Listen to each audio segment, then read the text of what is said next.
இயேசு கிறிஸ்துவின் இனிய நாமத்தினாலே உங்களுக்கு என் அன்பின் வாழ்த்துக்கள். கிருபையா இந்த நாளை காண செய்த தேவனுக்கு ஸ்தோத்திரம் உண்டாவதாக.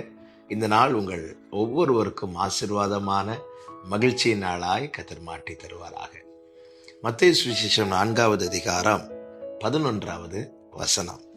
அப்பொழுது பிசாசானவன் அவரை விட்டு விலகி போனான். உடனே தேவதூதர்கள் வந்து அவருக்கு பணிவிடை செய்தார்கள். கர்த்தருடைய பரிசுத்த நாமம் மகிமைப்படுவதாக. ஆண்டவராகிய இயேசு கிறிஸ்து 40 நாட்கள் உபவாசித்து ஜெபிக்கிறார். அந்த உபவாசம் முடிந்த பிறகு சோதனைக்காரனாகிய பிசாசானவன் இயேசுவினிடத்தில் வந்து சோதிக்கிறதை வேதம் நமக்கு காண்பிக்கிறது. 1, 2, 3 சோதனைகள் என அடுத்தடுத்த சோதனைகள். ஆனால் இயேசு அவைகள் எதற்குமே இடம் கொடாதபடியினாலே அதற்கு மேல பிசாசானவனுக்கு நிற்க முடியவில்லை, விலகி போய்விட்டான். இந்த நாளிலே என்னை கேட்டுக்கொண்டிருக்கிற அன்பு சகோதரா சகோதரி, கேள்விகள், குழப்பங்கள், சந்தேகங்கள், நிந்தைகள், பரியாசங்கள், நம்மை பின்வாங்க வைக்கும்படியான காரியங்களை பிசாசானவன் தந்திரமாய் நமக்குள்ளே புகுத்த வகை தேடுவான். நாம் இடம் கொடுப்போமானால் நம்மை அடிமைப்படுத்துவது பிசாசானவனுக்கு ரொம்ப எளிது. அதே நேரத்தில் நாம் இடம் கொடாமல் உறுதியா இருப்போமானால், இங்கே பிசாசானவன் விலகி போனான் என்று சொல்லி இருக்கிறபடி அவைகளுக்கு நாம் தப்புவது மிகவும் எளிதாய் இருக்கும். வேதம் சொல்லுகிறது, பிசாசுக்கு இடம் கொடாதீர்கள். அவன் பல நேரத்தில் சந்தேகங்களை கொண்டு வருவான். இங்கே அவன் சொன்ன முதல் காரியம் என்ன? நீர் தேவனுடைய குமாரனே ஆனார். ஏன் இப்படி சொல்லுகிறான்? 3வது அதிகாரம் கடைசி வசனத்துல பார்க்கிறோம். பிதா பேசுகிறார், இவர் என்னுடைய நேசகுமாரன், இவரில் நான் பிரியமாய் இருக்கிறேன்.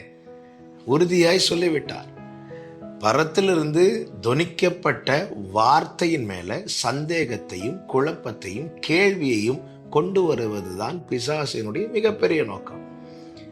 இயேசு கிறிஸ்து உபவாசித்து முடித்த பிறகு பிதா எதை உறுதியாய் சொன்னாரோ அதன் மேல ஒரு கேள்விக்குரிய வைக்கிறான், ஒரு சந்தேகத்தை வைக்கிறான். நீர் தேவனுடைய குமாரனே ஆனால் என்று. இயேசு அந்த சந்தேகத்துக்கு இடம் கொடுக்கவில்லை. பழைய ஆதாம், அதாவது முந்தின மனிதன், முதல் மனிதனாகிய ஆதாம் இடம் கொடுத்தான்.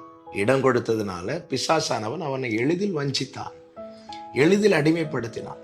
இயேசு இடம் கொடுக்காதபடினாலே பிசாசானவன் விலகி போக வேண்டிய சூழ்நிலை வந்தது. இந்த நாளில் என்னை கேட்கிற ஒவ்வொருவருக்கும் சொல்லுகிற கர்த்தருடைய வார்த்தை இதுதான். கர்த்தர் நம்மோடு பேசி இருக்கிறார். நம்மோடு பேசின வார்த்தைகள் ஆம் என்றும் ஆமேன் என்றும் இருக்கிறது. இதை நாம் விசுவாசிக்க வேண்டும், இதை நாம் நம்ப வேண்டும். வாக்குத்தத்தம் வந்த பிறகு பல கேள்விகள் அதற்கு மேல உலகத்திலிருந்து பிசாசானவன் பல விதங்களில் நமக்கு முன்பாய் கொண்டு வருவான். உண்மையா இது உனக்கு தான் பேசினாரா?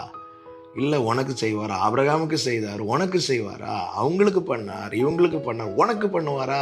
இப்படி பல கேள்விகள், சந்தேகங்கள், குழப்பங்களை பிசாசானவன் கொண்டு வருவான்.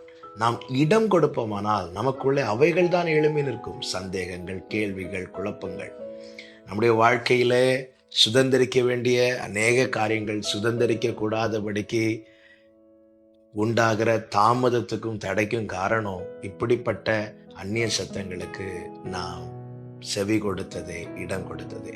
இயேசு கிறிஸ்து பார்த்தீங்களா, எதிலையுமே தம்மை விட்டு கொடுக்கவில்லை, எதற்குமே இடம் கொடுக்கவில்லை. அவர் உறுதியாக இருந்தார். அந்த அளவுக்கு பிதாவை நம்பி இருக்கிறார். அவருடைய காரியத்துல உறுதியா இருக்கிறார், வசனத்துல உறுதியா இருக்கிறார். இது நமக்கு அழகாய் அவர் அடிச்சுவடை வைத்து போயிருக்கிறார். பிரியமான கர்த்தருடைய பிள்ளைகளே, சந்தேகங்கள், கேள்விகளை பிசாசானவன் கொண்டு வரும்போது உங்க வாழ்க்கையில அவைகளுக்கு இடம் கொடாதபடிக்கு கவனமாயிருங்கள். இதுல நீங்க உறுதியா இருந்துட்டீங்கன்னா பிசாசானவன் தோற்று விலகி போவான். அவன் தோற்றவன் உங்கள் முன்பாக ஒரு விசை கூட அவன் தோற்று போவான். கர்த்தர் உங்க வாழ்க்கையில ஜெயமாய் காரியத்தை நடப்பித்து உங்களை சுதந்திரிக்க வைப்பார். ஜெபிக்கலாமா? நல்ல தகப்பனே, நன்றி. நீர் அழகான அடிச்சுவடை வைத்து போயிருக்கிறீர். பல நேரத்துல நாங்கள் ஆலயத்திலிருந்து உங்க சமூகத்திலிருந்து வார்த்தை கேட்கும் போது ஆமேன் என்று நம்பிக்கையோடு புறப்படுகிறோம். ஆனால் இப்படிப்பட்ட கேள்விகள் பிசாசானவன் யார் மூலமாவது கொண்டு வரும்போது நாங்கள் அதற்கு இடம் கொடுத்து நாங்கள் விலகினவர்களாய் காணப்படுகிறோம். ஆண்டவரே, நாங்கள் உம்முடைய காரியத்தில் உங்கள் மேலே இருக்கிற நம்பிக்கையில் நீர் எங்களோடு பேசின வார்த்தை வாக்கு தத்துவத்தை பற்றி கொண்டு உறுதியாக இருக்க கத்த கிருபை செய்யும். ஒவ்வொருடைய வாழ்க்கையில சோதனை கொண்டு வருகிற சோதனைக்காரன் தான் நினைத்தது நடக்காமல் அவமானப்பட்டு பின்வாங்கி போவானாக என்று இயேசுவின் நாமத்தில் ஜெபிக்கிறேன். கர்த்தர் எங்களை நடத்துவீராக. இயேசுவின் நாமத்தில் பிதாவே, ஆமென்.